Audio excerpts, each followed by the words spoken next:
everyone. This is Andy. I was on the Harmonic Atheists YouTube channel a couple of weeks ago. I thought I would make a clip. We went over a couple of really cool topics. I hope you enjoy it. Take care. One of the hardest parts for me in my journey is this issue of trying to be gentle and compassionate, patient, open to a discussion.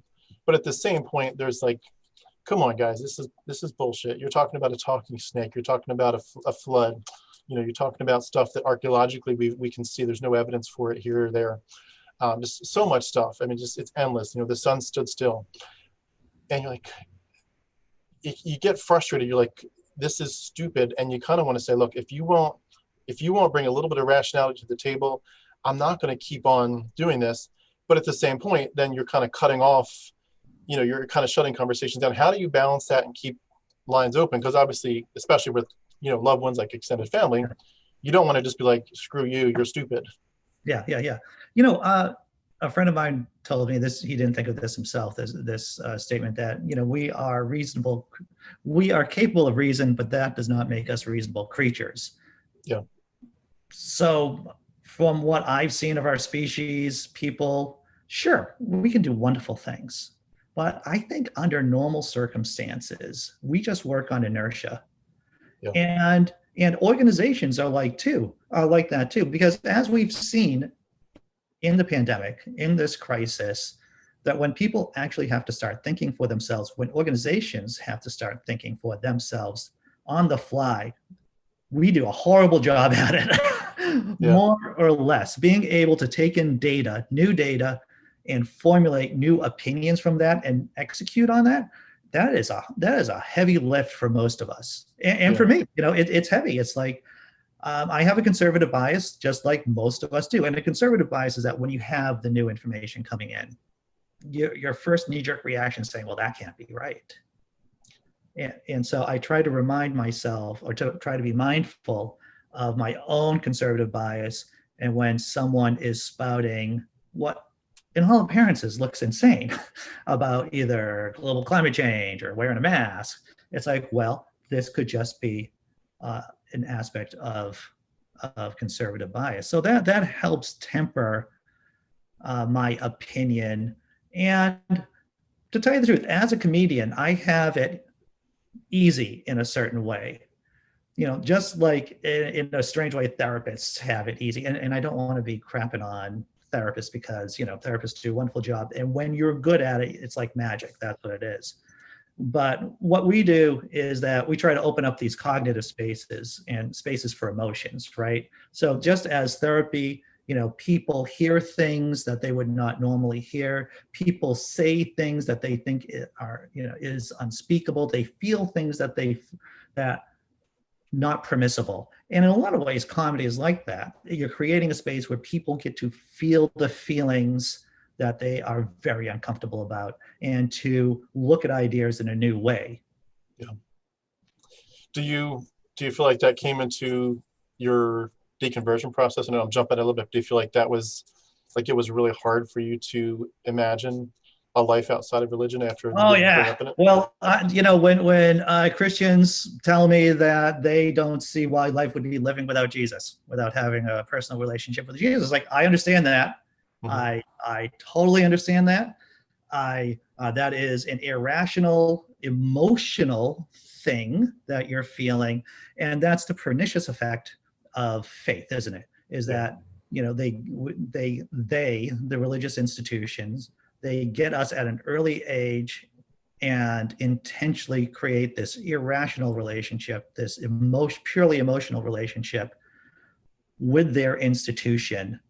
And so, that creates these emotions and these strongly held beliefs that's so difficult to get rid of. And it's so difficult to help other people throw off those chains. I've had some people ask me this question. I've thought about it before. I just want to ask you, do you feel like there are certain personality traits, especially people who have some version of a mental issue or some kind of developmental issue where religion is a little bit more attractive to them, where it's just somehow it just fits it fills the need a little bit better than maybe to someone that's otherwise, at least on the outside, doing good, being healthy. Let me broaden this out first and then get into the specifics. I think in general, for any personality trait, there's some kind of bell curve distribution, right? So I think that's true for religiosity, to tell you the truth. Some people just are more attracted to it than others for whatever reasons, right? And some people aren't. Like my girlfriend, who I love, in 2 years, just had 2-year anniversary with her. She was never religious. Her parents tried to indoctrinate her into Catholicism, and it just never took. She realized from an early age that nothing's there. There's nothing whatsoever. And then you had someone like me who was like, yeah, this feels right, and aspects of it still feel right in many ways. So you have that kind of regular bell curve distribution. At least this is my personal hypothesis. Yeah. And then specifically, my sister seemed to be a typical person, a typical type who makes a hash out of their lives, right? Make all kinds of bad decisions, one after the other, and then they find Jesus. And that helps them manage themselves and their own behavior, because a lot of the time sociopaths they can't regulate themselves too well, so they need to have some kind of external set of rules or authority figure coming in to help them become adaptive. Yeah. And to do the least amount of harm. We'll say that. With other people like my folks, I think religion offered them a blank check to do whatever they wanted. It's like, this is what Jesus says is okay. This is what my church says this is okay. So I don't have to question any of my sketchy behavior. And it was a very narcissistic type of faith that they had. Yeah. And I think that for some personality types, that's what they cling on to. It's like, oh, I just have to ask for forgiveness. Or like I said, the Bible says it's okay, spare the rod, blah, blah, blah, child, spare the rod, spoil the child kind of stuff. And that just gives them license in their minds to do bad things.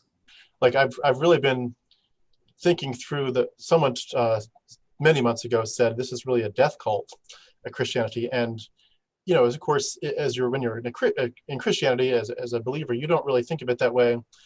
And of course, if someone said something like, well, it's blood magic, the death cult thing, and it's a scapegoating religion, you're like, no, you're twisting verses, you're taking it out of context, you're messing it, or even like the sacrifice. God just loves blood. He loves the smell of burning flesh.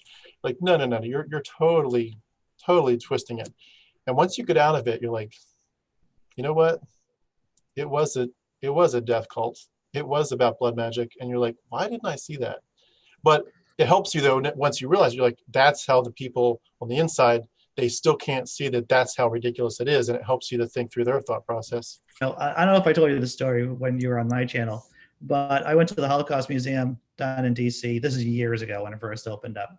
And very powerful experience. I was moved by it. But just like every other museum, you get pooped out into the gift store, right? So after going through all of the horrors of genocide and of the Holocaust, I'm in the gift shop of the Holocaust Museum, and what do I see? What do I see on the top shelf, prominently displayed? But a child's Noah's Ark toy in a big box. And I'm going, am I the only person here who sees this? Yeah, in a genocide, a Holocaust museum, and you have a toy pretty much celebrating genocide. It's mind-boggling. It boggles the brain. Check out the whole conversation. I'm putting the link to it down here in the description. Take care, everyone. Be strong.